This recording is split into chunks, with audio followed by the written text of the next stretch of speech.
Good evening. The search of a Brampton home destroyed by fire has concluded with the grim discovery of more human remains. 4 people died in the blaze, as well as the unborn child of a woman who managed to escape the fire. CTV's Janice Golding has the latest. Demolition work continued through the morning. All of the missing accounted for, with fire marshals clearing the scene yesterday evening. I can confirm that 4 people lost their lives on scene here, and it's 3 adult females and a young toddler. Sadly, one of the patients at hospital of the 4 was pregnant. She underwent emergency surgery, delivered that baby, and that baby has since passed. 3 people were originally reported missing. Of the 3 people that were unaccounted for, 2 have been located deceased, and 1 has been accounted for and is safe at the hospital with his family. The only member of the family not injured or killed saying on a GoFundMe page he was away for work when the tragedy occurred. Jugraj Singh went on to describe their collective heartache while adding to the deceased, "My unborn baby," after my wife Arshveer, who was pregnant, survived by jumping out of a window but suffered severe injuries.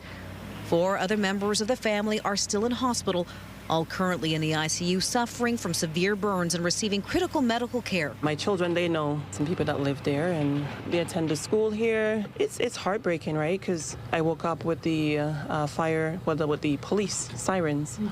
Woke me up. I was shocked. Like, as a parent, I was shocked. I don't know what is the reason, how can we fix this? That's very sad. That's very sad, whatever happened. I mean, so many people lost their lives and everything. Today, the fire marshal extended his deepest condolences to the family. This event is a stark reminder of the devastation that fire can cause. Saying investigators had located smoke alarms in the home and would now need to determine whether those alarms were in fact working. I implore with each of you to test your smoke alarms today and practice your home fire escape plan. You only have a precious 60 seconds to escape a fire, and that time should be spent following your escape plan, not preparing it. John Pegg's pleas echoed by Ontario Solicitor General this morning. It's a tragedy beyond measure. In the end of the day, there's a requirement, I think, on all of us, all Ontarians, that in our homes we must have working smoke detectors. We must have fire extinguishers. We must discuss with our own children, I have 3, as to how to escape if the house caught on fire. The fire marshal says there have been 92 fatal fires in Ontario this year. 106 people have lost their lives. Brampton's mayor says the home was owned by an absentee landlord who'd applied to turn the basement into a separate unit in 2019. He adds that over the course of 6 years, several orders to comply were issued, but each was ignored. Janice Golding, CTV News. Just ahead tonight, a controversial housing bill has been passed at Queen's Park. We'll show you the uproar as demonstrators challenge the Premier inside the legislature today. But first, a live look outside as we take a peek at the forecast after a bright and sunny day, a nice clear evening, and it is mild to start this final week of November. Lindsay Morrison joins us with the details. Lindsay. Yeah, Michelle, it's mild tonight. It's going to be mild again tomorrow, but we can expect the weather conditions themselves to look a little bit different outside our windows. Right now, it is 6 degrees at Pearson Airport. We spent much of the afternoon around 8, some communities climbing to about 9 degrees. This is above seasonal, and it will be again tomorrow. Winds not a big part of the weather story today. They're fairly light, coming from a southerly direction. We have seen an increase in cloud cover. There are showers impacting areas of eastern Ontario. For us here in the GTA, overnight low will be about 3 degrees. That is above seasonal and above the freezing mark. We're going to talk about the rain that's in store for tomorrow and the snow we could get a little later this week coming up. For now, Nathan, over to you. Thank you, Lindsay. Just ahead, it was a dramatic fire that destroyed a historic house of worship. Tonight, the results of the investigation into its cause and why it may have been a criminal act. A man is in hospital with serious but non-life-threatening injuries following a stabbing. Police were called to the area of Bloor and Runnymede shortly before 3 p.m.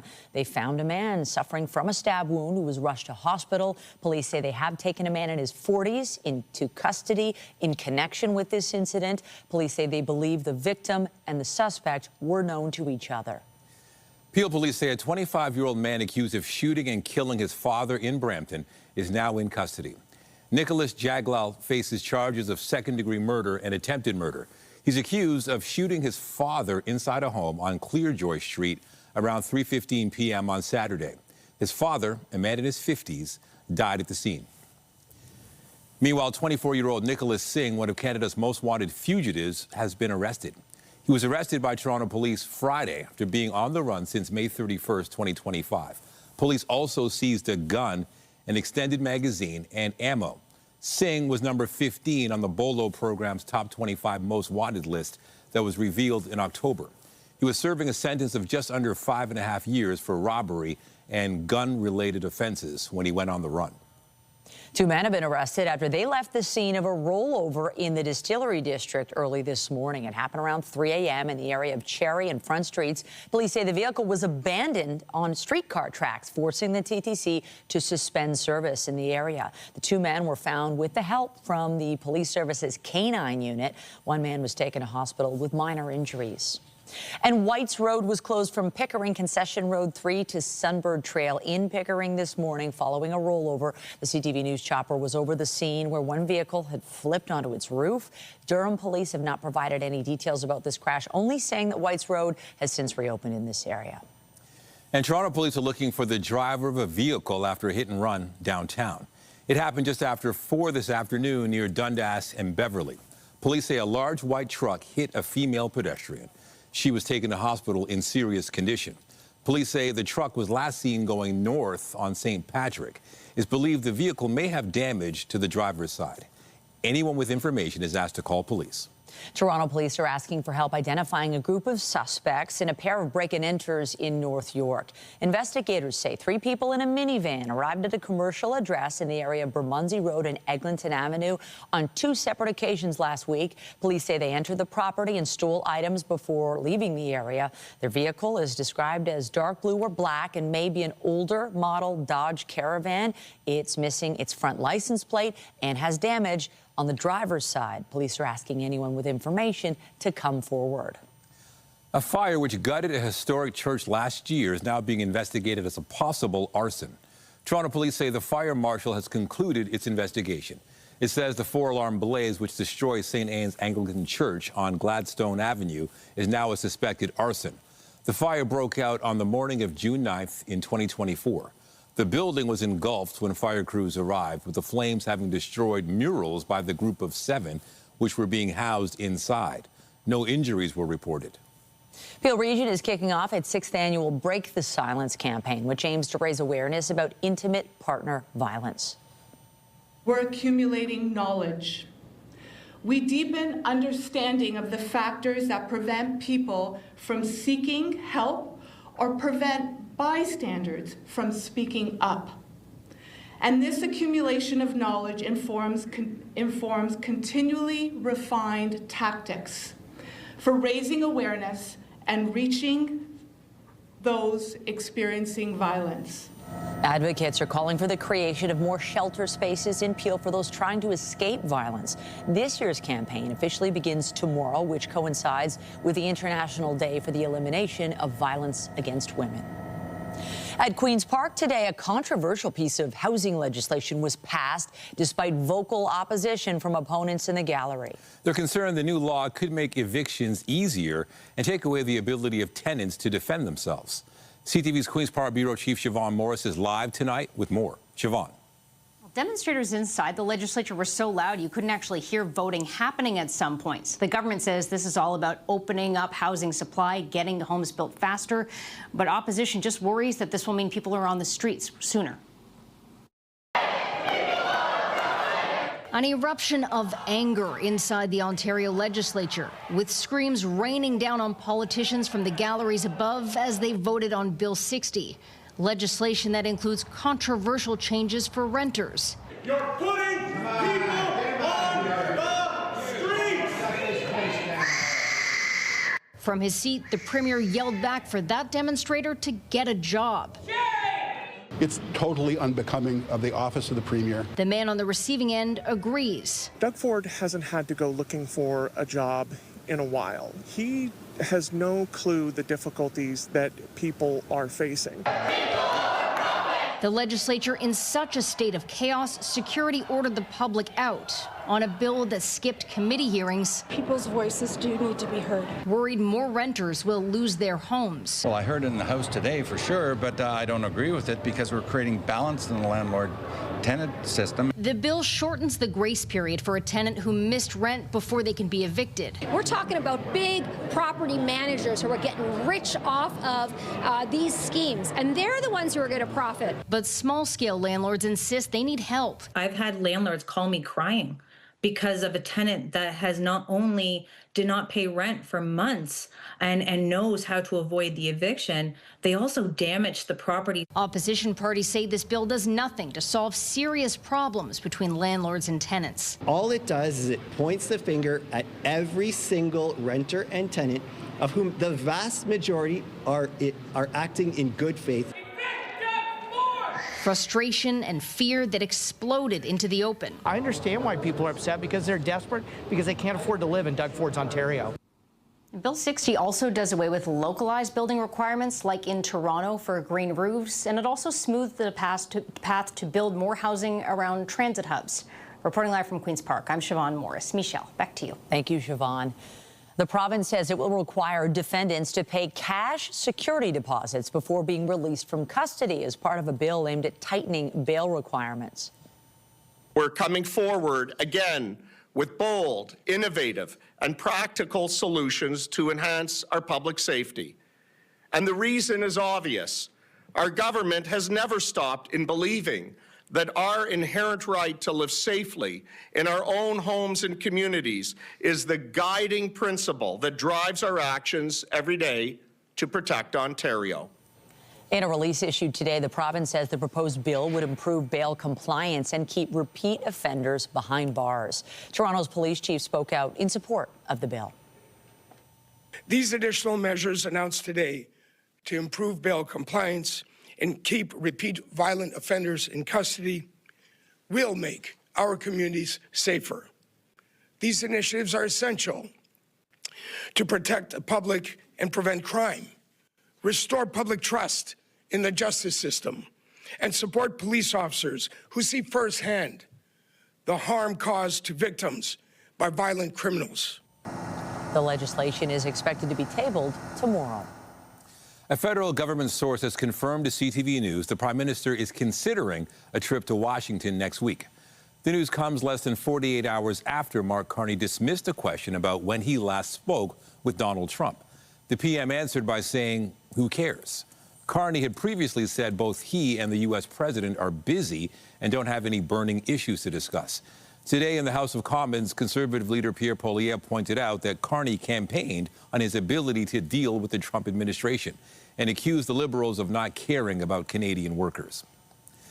A month after the Prime Minister visited Asia, Canada's industry minister is also traveling there. Melanie Joly will be in South Korea and Japan through Friday. She's meeting with major companies as Ottawa looks to increase non-U.S. exports. Joly's also slated to speak with one of the two bidders looking to build up to 12 new submarines for Canada. She'll also sit down with her government counterparts to discuss automotive and battery manufacturing, shipbuilding, and mining, among other topics. Officials say progress was made in weekend talks on amending the U.S. peace proposal to end the war between Russia and Ukraine. But they provided no details today. Still, Ukraine's president remains hopeful. Right now, we are at a critical moment, and we are working closely with the United States, with European partners, with many others to define steps that can end Russia's war against us. Negotiators are working to revise the proposal. The international community has criticized for being too favorable to Russia. But Volodymyr Zelensky now says the plan incorporates, quote, correct elements, end quote. And there are fewer points now as well. There are no plans for a meeting between the U.S. president and Zelensky, but the White House is still optimistic after yesterday's talks with Ukraine. A crucial decision in a U.S. federal court with the judge dismissing criminal cases against former FBI Director James Comey and New York Attorney General Letitia James. Both cases were plagued with procedural questions, and both were targets of U.S. President Donald Trump's anger. CTV's Joy Malbin reports. James Comey was Donald Trump's FBI director in his first term and at the top of the president's political enemies list after he led the investigation into alleged ties between the Trump campaign and Russia. Today, vindication. The message has to be sent that the President of the United States cannot use the Department of Justice to target his political enemies. I don't care what your politics are. You have to see that as fundamentally un-American. The case dismissed after federal judge Cameron Curry concluded Lindsay Halligan, Donald Trump's handpicked lawyer who had no experience as a prosecutor, was illegally appointed. Ms. Halligan had no lawful authority to present the indictment, the judge said, concluding they were unlawful exercises of executive power. New York's Attorney General Letitia James says she is heartened by the judge's ruling. In 2022, James successfully sued Trump and the Trump Corporation for millions of dollars in a civil fraud case. Donald Trump engaged in deceptive business practices and tremendous fraud. The president then went after her over a mortgage loan, but the judge also dismissed that case on the same grounds as Comey, saying the prosecutor's appointment was invalid. The whole thing was improper. I mean, I think this was an obvious one. I would have been shocked if the judge allowed this case to continue. So I think these two cases are doomed, whether it's procedurally or substantively. Comey's lawyer says he can't be recharged because of the statute of limitations has passed, but it is possible they try and recharge James. The White House says today's judgment will not be their final word. Joy Melvin, CTV News, Washington. One of the world's most active volcanoes has blown its stack again. This is time-lapse video of the Kilauea volcano in Hawaii last night. It has been erupting on and off since last December, with lava sometimes flying up to 400 meters in the air. The United States Geological Survey has issued an alert. It warns people on the island lava flows are increasing and that another episode like this could happen at any time. A gold coin minted in 1609 is expected to become the most valuable piece of currency in Europe. The 339-gram coin is being auctioned in Switzerland. The starting price is nearly $2.5 million. It was made in Spain from gold bought from the Americas and is the largest in modern European history. The coin was lost for several centuries, but turned up in the U.S. around 1950, where a New York collector bought it. It has changed hands a couple of times since then. The coin was originally a royal gift to be given from one monarch to another. In Washington, First Lady Melania Trump welcomed this year's Christmas tree to the White House today. The fur was delivered in a horse-drawn carriage. The First Lady says it's a beautiful tree as she viewed the new arrival and posed for pictures. It is from a farm in Sydney, Michigan, which won the National Christmas Tree Association's Grand Champion contest. The tree is now on display in the Blue Room of the Executive Mansion. And across the pond in the UK, a magical Christmas adventure is drawing crowds to a stately home in London. A new outdoor trail takes visitors into Neverland, the fantasy world of Peter Pan, Tinkerbell, and Captain Hook. The immersive light show features 400 flowers and mushrooms, a giant crocodile, and a 200-meter-long galleon. Visitors eventually return to the world from which they came, but perhaps with a sense of wonder. Coming up, sharing the stage with music royalty. We catch up with the pipe band invited to perform with Sir Paul McCartney during his stop in Hamilton. And I'm Pat Foran. Coming up on Consumer Alert, many people like to buy brand new vehicles to avoid problems, but a man who bought a new truck was shocked when it had an accident claim for more than $13,000. That claim has lowered the truck's trade-in value. I'll have my reports just ahead. So we are looking at some wet weather beginning for tomorrow afternoon. It will be on and off, and then by Thursday, we're getting into some snow potentially with some very strong winds and some colder air moving in. You might hear the phrase polar vortex being tossed around a little bit this week. We'll take you through the forecast coming up. And you may recall we launched the 30th annual Toy Mountain on Friday, and the season of giving continues. Tonight, CTV's Andrea Case has more with the Toronto area Ford dealers. It's that time of year again, time for the Toy Mountain campaign. It is the 30th year that CTV has hosted the Toy Mountain campaign. It couldn't be done without Toronto area Ford dealers and, of course, the support of Salvation Army. Let's start with our new friends here. Your name is Mark? Richardson. And Gina? Haggett. Captain Gina Haggis. Okay, so let's start with you, Mark. Why is Ford still involved with Toy Mountain campaign? Well, our 23 Toronto area Ford dealers are committed to their communities, and this is the 16th year that we've participated with both the Salvation Army and CTV to bring this program to life. It's been very important. Of course, we're giving away a Ford Bronco Big Bend. We'll get to that in a moment. But my dear, here we are.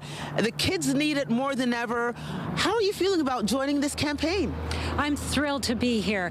It is the most important time of year for any family, and to see the faces of those children receiving those toys, or the families with the pressure off because they have toys to give at Christmas, is beyond anything you can imagine. So I'm so excited to be here. Okay, and so in the past what we would do is we would have a number of toys that we want to raise, but that puts a lot of pressure on you, the folks at home. So we just want to say, give as much as you can, donate as much as you can, and we will make sure that they get to the right place. So I guess from here we're going to get going and maybe see some kids.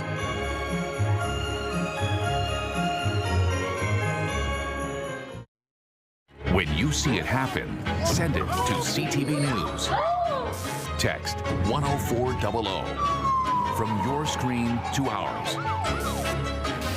Text 10400. When you purchase a brand new vehicle, you expect it to be problem-free with no accidents and a clean Carfax. If a vehicle was in an accident, it's recorded and could affect how much it's worth when you go to sell it or trade it in. Here's Pat Foran and Consumer Alert. Pat. Thanks, Nathan and Michelle. A man bought a brand new truck and never had problems with it. That's why he was surprised when he went to trade it in, and it had an accident claim of more than $13,000. Someone had stolen its catalytic converter while it was sitting at the dealership. Yeah, baby! What? 9.5! Cooper Gallant of Bowmanville is a professional fisherman involved in competitive bass fishing and major tournaments. 2 years ago, he bought a 2023 Dodge Ram pickup truck that he uses to drive all over North America. Recently, his father, Gary, was helping him trade it in. Because he relies on it to be very reliable, he wanted to trade it in each year and get a new one. Even though Gallant had the truck since it was brand new, he was unaware there was a damage claim on his truck's Carfax reports. He basically said, oh, you have a $13,000 claim. And obviously that was a surprise to me. And I'm like, what do you mean? I don't have any claims on this truck. It appears when the truck was sitting on a dealer's lot, thieves cut off and stole the truck's catalytic converter, which they sell for precious metals inside. To replace it with a new one costs more than $13,000. It also means the truck's trade-in value is less because it has an accident claim against it. I don't want to lose out on $5,000 to $8,000, and I want to be able to get the right dollar for it, what I deserve to get. When Gallant complained to the dealership where he bought it, they said they special ordered the truck and were also unaware of the claim. The Gallants feel replacing the catalytic converter was not an accident and should not affect the truck's resale value. The claim against it should not have anything to do with the value of the trade-in. When CTV News reached out to Carfax, the spokesperson said, given there was no accident-related damage and the stolen part was replaced with an OEM part, it should not be considered an accident damage record. The Carfax now lists no damage or accidents, but under service it does show the catalytic converter was stolen and replaced with an OEM part. That was good enough for Gallant, who can now concentrate on fishing and not worry about the value of his truck when he does trade it in. Big shout out to Pat Foran and CTV News for looking into the problem with my truck. Everything's good, so thank you guys. Appreciate it big time. And a vehicle with a clean Carfax generally means it's worth more, as accidents and damage reports can raise red flags. Minor fender benders may not be as big an issue, but major accidents can be a deterrent to someone wanting to buy a vehicle. On your side, I'm Pat Foran. If you have a consumer story idea, email us at alert@ctv.ca. Well, I know it's relative, but it just seems like we're getting some decent weather of late. I think really nice start to the week. I'm going to say weather-wise, this was probably the best day just because we had the beautiful sunshine and the mild temperatures, which are lovely at the very end of November. It's so true. It's so true. I hope you enjoyed today because, yeah, things will look a little different as the week goes on. We're going to go from mild to a little bit wild by about midway through the week, but it's okay. It's not all bad news. We do have some snow in our forecast, flurries at the very least, but it's not going to look like this. This is what our friends in Calgary were dealing with today. Yeah, it looks like the middle of winter, doesn't it? A bona fide November snowstorm accumulating on the roads, that snow, and contributing to about 200 accidents this morning. So not ideal this early in the season, certainly not unheard of for this part of our country. Of course, the foothills of Alberta do tend to get snow a little early, but yeah, that is a good helping right there on that bench. Many areas picking up well over 15 centimeters of snow, some closer to about 30 centimeters. And yeah, that's the kind of day it was today in Calgary. Very different from our mostly sunny and dry day today here in the GTA. We do have a few rain showers impacting parts of eastern Ontario. And then what's to come for us is a low pressure system that's still developing stateside. With this one, we are expecting rain, showers at the very least, and then rain, perhaps periods of it, as we progress through the next day or so here. It's not a lot of rain, maybe 5 to 10 millimeters expected in most areas, but it is going to disrupt potentially your outdoor plans. Things really get going afternoon, so around lunchtime for some, early afternoon for others. It will continue into the evening, on and off into the day on Wednesday. And then Wednesday night, this is after a very mild Tuesday overnight, the temperature is going to fall for Wednesday overnight into Thursday. The winds are going to kick in, and the lake effect machine is going to fire up once again. That's the Great Lakes. And with that, in the snow belts, we are expecting measurable snow. Here in the GTA, we are expecting at the very least some flurries, and in some cases, perhaps a centimeter or two. It is 6 degrees right now. It's nice and mild. Look at the almanac, shows that our seasonal norm is 5. That's for a daytime high. So we spent much of this afternoon around 8 degrees. Yesterday, it was almost 10 degrees. Tonight, we dropped to about 3 for a low. -2 is our average overnight low this time of year. And tomorrow, well above seasonal once again. 9 degrees is what we're forecasting. A mostly cloudy day, might get a few sunny breaks tomorrow morning. But again, by the afternoon, you're likely to need the umbrella. Enjoy the mild air, though, because things do change as we progress through our 7-day forecast. Here's what it looks like. 11 for a high on Wednesday, but -1 overnight and into Thursday. Ahead of that, look at how mild it remains tomorrow night. Might see some fog in and around the GTA as a result of that, too. Then Thursday and Friday, daytime highs of only 3 degrees. Thursday is going to be a windy day with flurries in the forecast, as mentioned. Similar situation into Friday. Chilly Friday and overnight into Saturday. Saturday looks to be a dry day, but much colder. -1. That's it for a daytime high. And it looks like a few flurries for the final day of November and first day of December next Monday. That's your look at the forecast. Toy Mountain is underway for the 30th year. CTV's Andrea Case visited Winchester Public School in Whitby to see how kids are helping those in need. And so it begins. Here we are, Winchester Public School in Whitby. Driving a brand new 2025 Ford Bronco Big Bend. There you go. You hear the cheer. We are inside Winchester Public School. We're back in Whitby for a second year. Principal Shields, come on in here.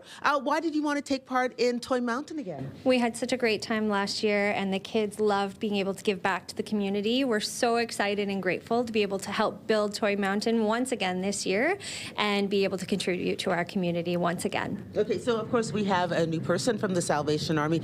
You haven't been to the school before, and you're just getting your feet wet in terms of coming to schools and seeing what's going on. So what is it like to see all these kids here today? Oh my, this is amazing. They are all heroes of hope today, for sure. Wow. And so, of course, you see all the toys. What type of toys are you looking for? We are looking for all toys, but specifically the older groups are a little harder. The tweens are a little harder to get to, but you know what? Gratefully accept any toys and all toys. These children are amazing. So we arrived here in Whitby in the brand new 2025 Ford Bronco Big Bend. This is a beautiful vehicle, and one of our viewers out there is going to be able to win one of these vehicles. So Carly, tell us how folks can win this car. So at the 23 area Ford dealers, inside when you donate a toy, you will be entered into a ballot. There's no limit on the ballots, by the way, so the more toys you bring, the more ballots you get. And your name will be entered into a draw, and at the end, there will be a final announcement done at, I believe, CTV headquarters, and they'll draw some names, and those people will get a chance to win the big bet.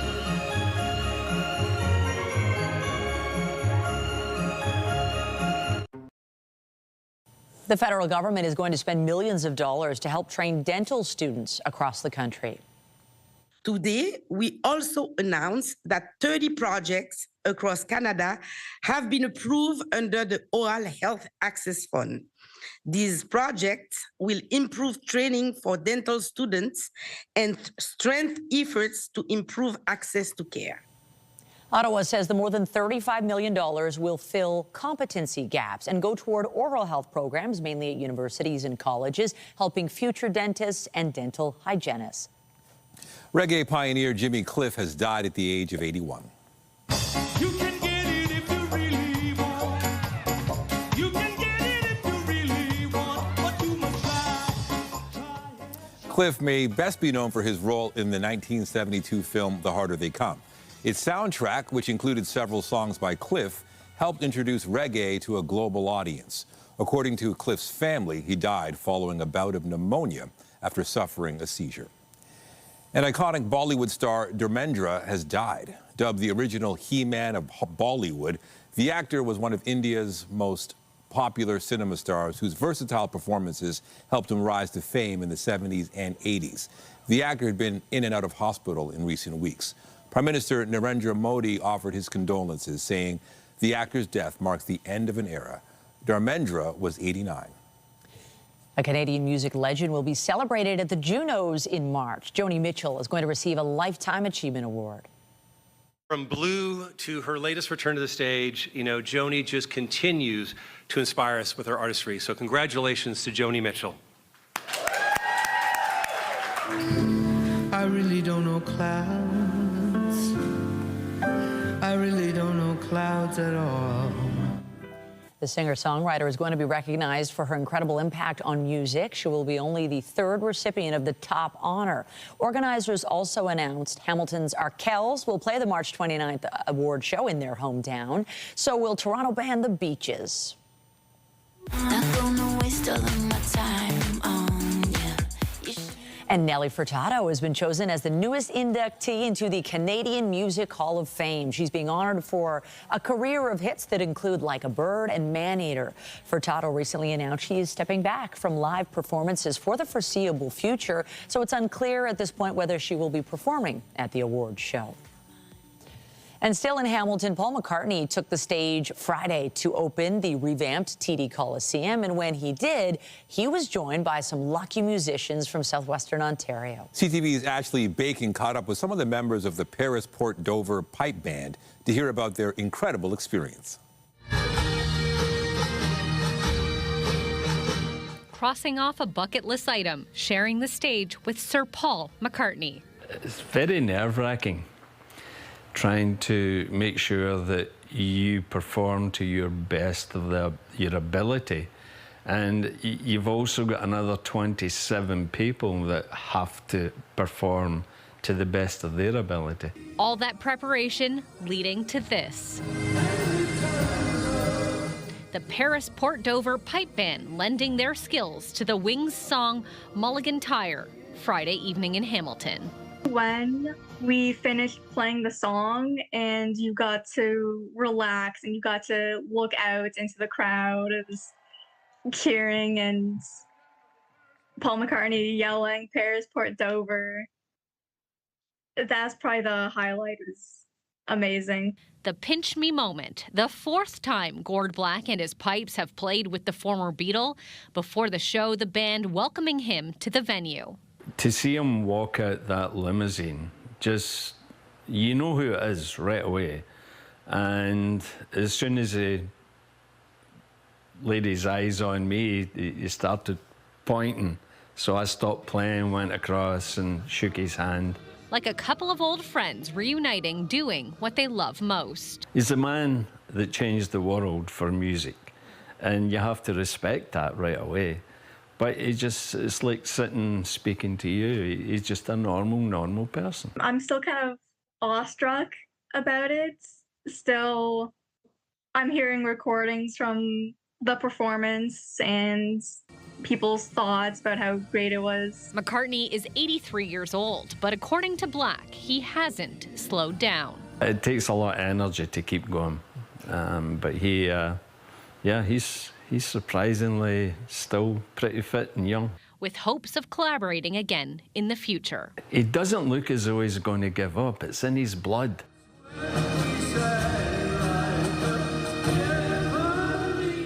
Ashley Bacon, CTV News, Kitchener. After the break, they're one of the league's biggest surprises with one of the best records in the NBA. We take a closer look at the red-hot Toronto Raptors. But first, more from CTV's Andrea Case and Toy Mountain at Whitby's Winchester Public School. Did you pick out any toys? Yes, I picked out this one, that one, and a couple other toys back here. And you paid for them with your allowance? No. No. Why did you want to get involved in helping the Salvation Army, Toronto Area 4 dealers, and CTV build a toy mountain? Because it's just great for the community, and I wish kids like us get as the same experience as all of us. Like, we get toys on Christmas, but some kids don't. It was a lot of fun, and I love waking up on Christmas morning and opening all of my gifts, and I want all kids to experience that. I just wanted every children to feel happy, like all us kids feel happy. Winchester Public School is building a toy mountain!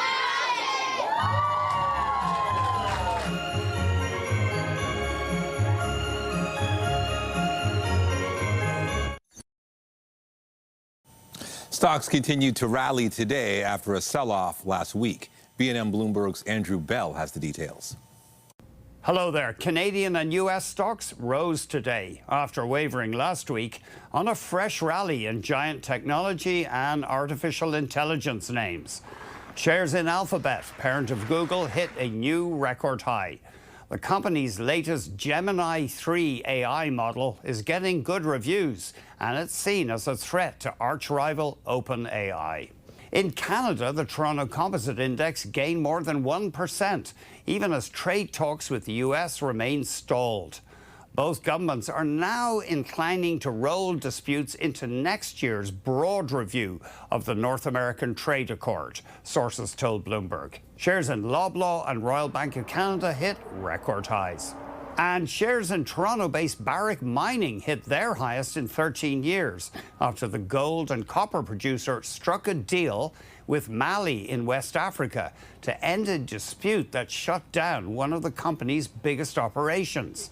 Mali will take legal steps to release 4 jailed Barrick employees, and the company will reportedly accept Mali's 2023 mining code, which it previously resisted, and pay a settlement.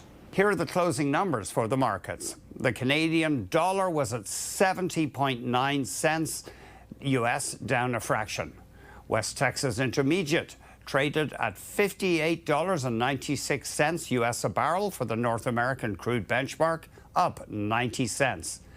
Our latest fix on Western Canadian Select Oil, $45.34, down 86 cents.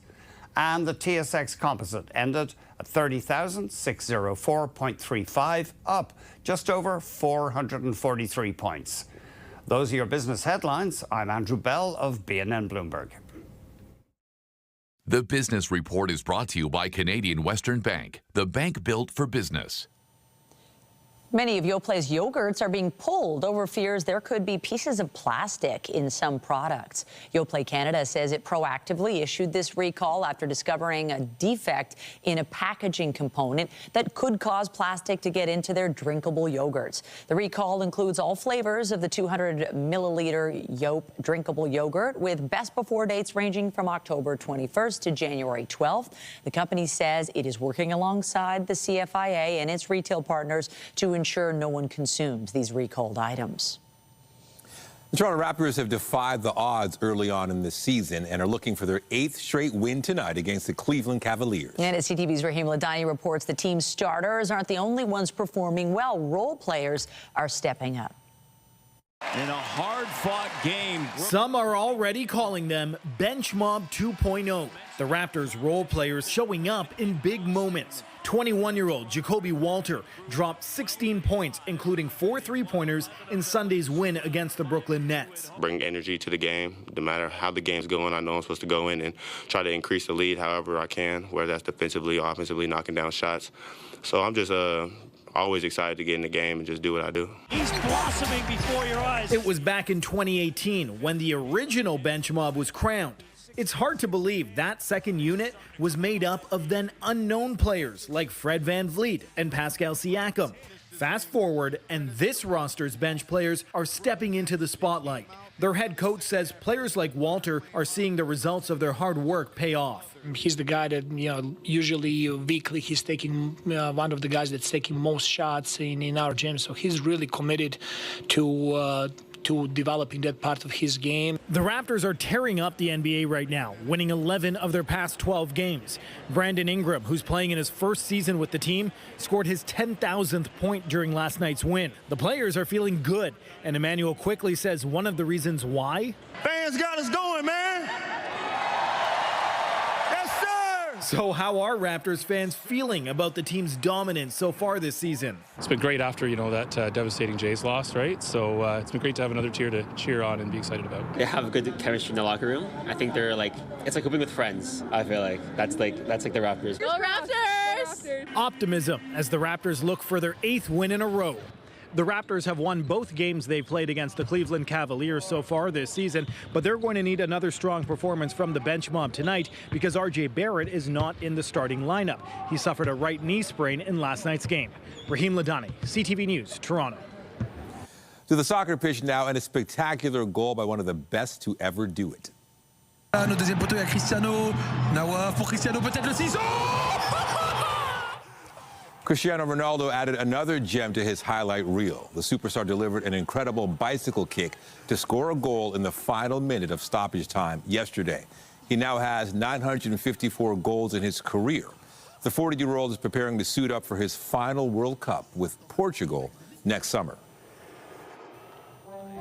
Support person for an elderly flamingo.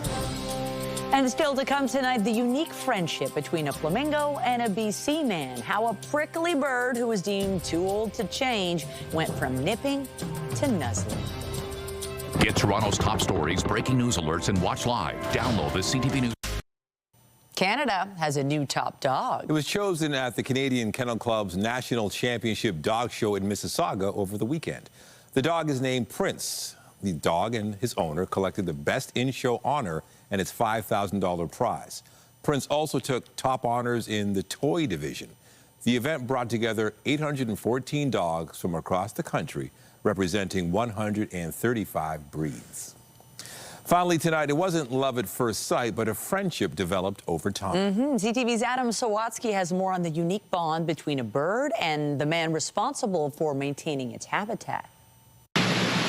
When Travis Budgeon began working at the Butterfly Gardens, the horticulturalist met all sorts of bugs and one particular bird. I noticed him, and I kind of took a liking to him. To Mango, a flamingo who had seemed heartbroken since losing his partner of 45 years. We've had attempts of trying to pair him up with other aquatic birds to no avail, until the horticulturalist took on the task of having to feed the angry flamingo. Despite looking pretty in pink, Mango is particularly prickly. He'll attack the koi, he'll attack the butterflies. And Travis was told he'll attack the staff. Kind of an irritable old man. And seeing as the flamingo was almost 50, which is double these birds' life expectancy in the wild, it was unlikely that Mango would change his ways. But Travis decided to give it a go. I got nipped for quite some time, probably about 6 months of nips. Yeah. Why did you keep going? I'm stubborn. And then one day, Travis noticed a mango would move around to watch wherever he was working. So the horticulturalist said hello, and the flamingo responded. Hi, Bubby. So he trumpets as soon as I say his name. What do you think he's saying? I don't know. Hello, hello. So Travis cautiously approached Mango, keeping his hands behind his back. And he would start taking a step closer to me. So I took a step closer to him. They kept stepping until it seemed like they couldn't get any closer. And then Mango showed him they could by leaning his full weight into Travis's body. When you're considering an animal that spends 99% of his time on his feet, to find something to lean against is a huge trust factor. And instead of nipping Travis, Mango started nuzzling him. It's an honor. It's a real honor. And now that Mango consistently cuddles his man, Travis has earned a new job title. I'm the emotional support person for an elderly flamingo. While Mango has chosen Travis to be a member of his flock, Travis has accepted Mango as his feathered friend. I find most creatures, like most people, are looking for a connection. And sometimes we need to just be aware and open to finding those connections.